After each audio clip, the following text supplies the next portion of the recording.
दोस्तों कैसे हो? आशा करती हूँ सभी बहुत अच्छे होंगे। आज मैं जा रही हूँ गीता जी का पाठ करने के लिए, जिसे भागवत गीता बोलते हैं। तो इसमें संस्कृत और हिंदी दोनों मैं पढ़ूंगी। तो जैसा कि जानते हैं कि संस्कृत बहुत कठिन होता है। मैंने बचपन में पढ़ा हुआ है, इसलिए उसके आधार पर मुझे बहुत संस्कृत आता है, लेकिन बहुत जगह मैं बहुत अच्छे से नहीं पढ़ पाती हूँ। लेकिन अपने तरीके से मैं पढ़ के बताती हूँ आगे कैसे पढ़ा जाएगा। दोस्तों ये है मद्भागवत गीता। आप शुरुआत का ये देखिए, मद्भागवत गीता है इसमें का, ये यहीं से स्टार्ट किया जाता है। श्री परमात्मने नमः। श्री मद्भागवत गीता अथ प्रथम अध्याय। धृतराष्ट्र उवाच। धर्म क्षेत्रे कुरुक्षेत्रे समवेता युत्सव मामकः पांडवश्चैव किम कुर्वत संजय। धृतराष्ट्र बोले, हे संजय, धर्मभूमि कुरुक्षेत्र में एकत्र युद्ध की इच्छा वाले मेरे और पांडु के पुत्र ने क्या किया। संजय हुआ। फिर संजय बोलते हैं, दृष्टा तो पांडवानिकम व्यूढ़ दुर्योधनस्तदा आचार्य मुप संगम में राजा वचन ब्रवीत। संजय बोले, उस समय राजा दुर्योधन ने व्यूह रचना युक्त पांडवों को की सेना को देखकर और द्रोणाचार्य के पास जाकर यह वचन कहा, पश्यताम पांडुपुत्रां रामाचार्य महतीम च मुमम व्यूढ़ाम ध्रुवत्पुत्रेण तव शिष्येण धीमतः। हे आचार्य, आपके बुद्धिमान शिष्य ध्रुपद पुत्र धृष्टद्युम्न द्वारा विवाहकार खड़ी की हुई पांडव पुत्रों की इस बड़ी भारी सेना को देखिए। अत्र सूरा महेश्वासा भीमार्जुन समा युधि युयुधानु विराटश्च ध्रुपश्च महारथा धृष्टकेतुश्च कितानः काशीराजस्य वीर्यवान् पुरुजित्कुतिभोजस्य शैव्यस्य नरपुंगवः युधां मन्युश्च विक्रांत उत्तमौजाश्च वीर्यवान् सौभाद्रो द्रौपदे याश्च सर्व एव महारथा। इस सेना में बड़े बड़े धनुषों वाले तथा युद्ध में भीम और अर्जुन के समान सूरवीर सात्विकी और विराट तथा महारथी राजा द्रुपद, दुष्टकेतु और चेकितान तथा बलवान काशीराज, पुरजित, कुंती भोज और मनुष्यों में श्रेष्ठ शैव पराक्रमी युधामन्यु तथा बलवान उत्तमौजा सुभद्रापुत्र अभिमन्यु एवं द्रौपदी के पांचों पुत्र, ये सभी महारथी हैं।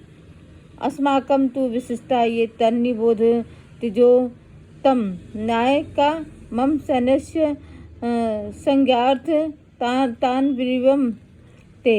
हे ब्राह्मण श्रेष्ठ, अपने पक्ष में जो भी प्रधान है उनको आप समझ लीजिए। आपकी जानकारी के लिए मेरी सेना के जो सेनापति उनको बतलाता हूँ।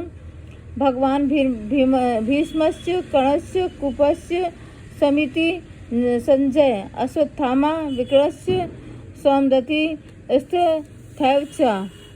आप द्रोणाचार्य पितामह भीष्म तथा कर्ण और संग्राम विजय कृपाचार्य तथा वैसे ही अश्वत्थामा विकर्ण और सोमदत्त का पुत्र भूरिश्रवा।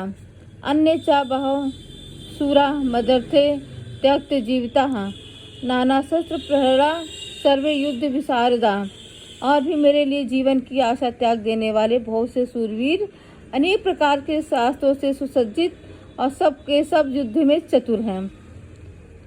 अपर्याप्तम तस्माकं बलम भीष्म विरक्षितम पर्याप्तम त्विदमेतेषां बलम भीमाभिरक्षितम।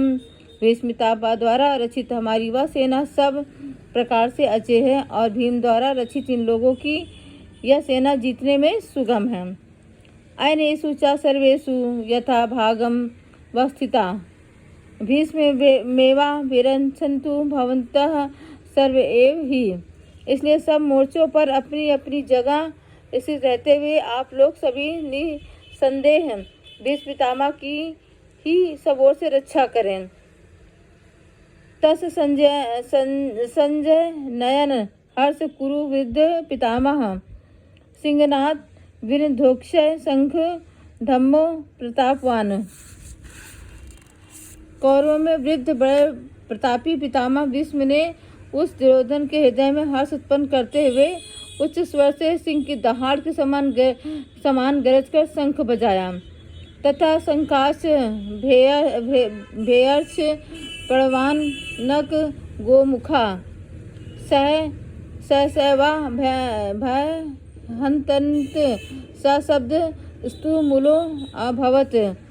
इसके पश्चात शंख और नगाड़े तथा ढोल मृदंग और नरसिंह आदि बाजे एक साथ ही बज उठे। उनका वह शब्द बड़ा भयंकर हुआ।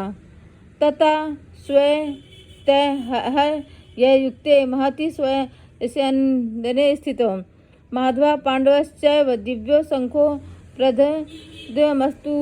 इसके अनंतर सफेद घोड़ों से युक्त उत्तम रथ में बैठे श्री कृष्ण महाराज अर्जुन ने भी अलौकिक शंख बजाए। पांचजन्य ऋषिकेशो देवदत्तम धनंजय पौंड्र धमो महाशंखम भीमकर्मा विकोदरा।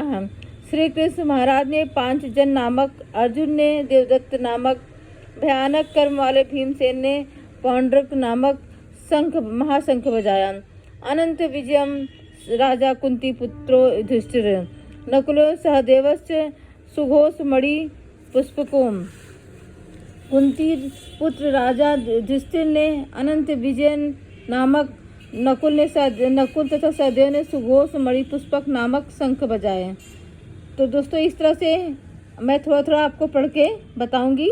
यहाँ तक मैंने पढ़ लिया है 16 तक।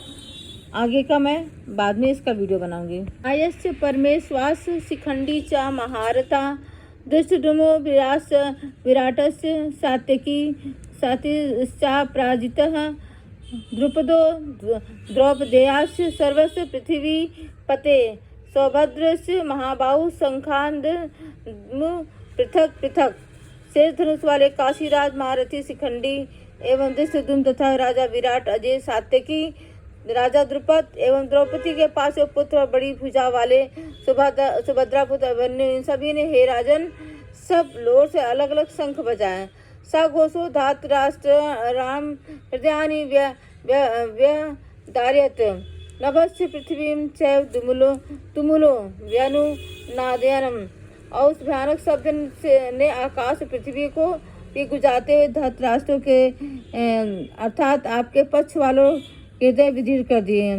अथ व्यवस्थिता धृष्टा धातराष्ट्रान कपिध्वज प्रवते शस्त्र संपाते धनुरुधम्य पांडवा ऋषिकेशं तदा वाक्यमिद महीपते। अर्जुन उवाच योरुभयो मृधे रथम स्थापयम्यच्युत। हे राजन, इसके बाद कपिध्वज अर्जुन ने मोर्चा बांधकर डटे हुए धृतराष्ट्र संबंधियों को देखकर उस समय धनुष उठाकर ऋषिकेश श्री कृष्ण महाराज से वचन का, हे अच्युत, मेरे रथ को दोनों सेनाओं के बीच में खड़ा कीजिए। या देता निरीक्षेहम योद्धु कामना नवसी तान कैमराया सा योद्ध स्मरी मन रण समुद्र में। और जब तक मैं युद्ध क्षेत्र में डटे हुए युद्ध के अभिलाषी इन विपक्षी योद्धाओं को भली प्रकार देख लूँ, इस युद्ध में व्यापार में मुझे किन किन के साथ युद्ध करने योग्य है तब तक उसे खड़ा रखिएगा। योत्स्या मानान् वेक्ष्यहं यम एते अत्र समागताः धृतराष्ट्रस्य दुर्बुद्धे युद्धे प्रियचि कीश्रवः। दुर्योधन का युद्ध में हित चाहने वाले जो ये राजा लोग सेना में आए हैं, इन युद्ध करने वाले को मैं देखूंगा।